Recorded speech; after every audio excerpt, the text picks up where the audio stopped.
January 27, St. Henry the Osso Y Cervello. When Pope St. John Paul II made his pastoral visit to Spain in 1993, he canonized a Spanish priest, devoted himself to religious education.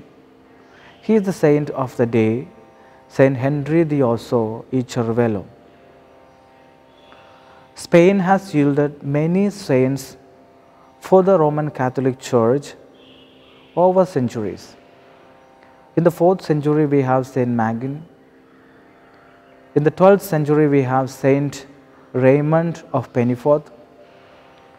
In the 16th century, we have St. Teresa of Avila and St. John of the Cross. And in 19th century, it is through St. Henry the Osso that the Catholic Church of Spain re-established herself in catechetical ministry and apostolate. Though St. Henry is a diocesan priest, we Carmelites remember him just because his whole apostolate was to propagate the devotion to St. Teresa of Avila and her teachings.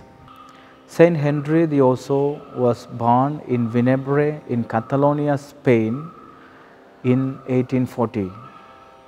He was the youngest of the 3 children of Jaime the Osso and Michaela Cervello. As he grew older, he wanted to be a teacher, but his mother wanted him to be a priest. But at the age of 12, he was sent to his uncle's business by his father. There he was presented with the works of St. Teresa of Avila by one of his relatives. At Saragossa, where he was doing his business, he became sick and he received viaticum as his first Holy Communion. Later he returned home, and afterwards at the age of 14, he was sent to another businessman by his parents. He was in Rus at the time, and his mother died of cholera in 1854. He returned back. The death of his mother deeply affected him. He wanted to love solitude. He wanted to dedicate himself, surrender himself to God. Therefore, he bid farewell to his father through a letter and went to Barcelona to make a retreat in the Benedictine monastery. And there he concluded that he was called to become a parish priest. And he began his religious studies in 1854. And in 1867, he was ordained a priest. After becoming a priest, he was assigned to catechetical works in Tortosa. Their religion was under attack by anti-clericals.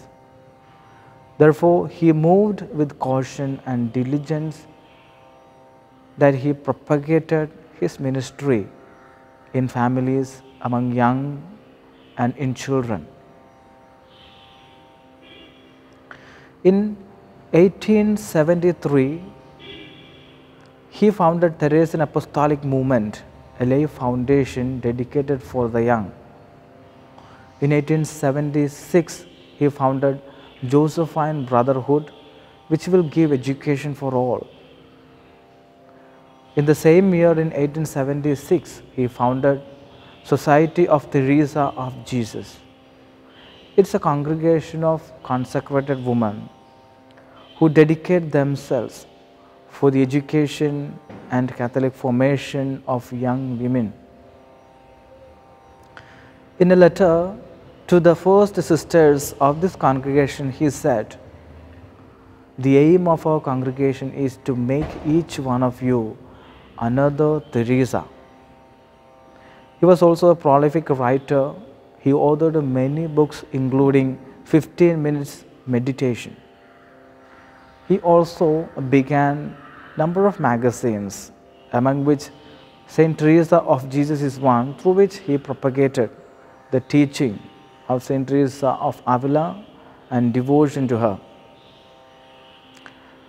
At his last days, he wanted to spend his life in the Franciscan monastery in Valencia, there until January 27, 1896, when he breathed his last. He spent his time in reading and writing. He was totally attracted to the humanity of Jesus Christ, just like St Teresa of Avila did. He wanted to see Jesus as fully human and imitate him, his human qualities in his life.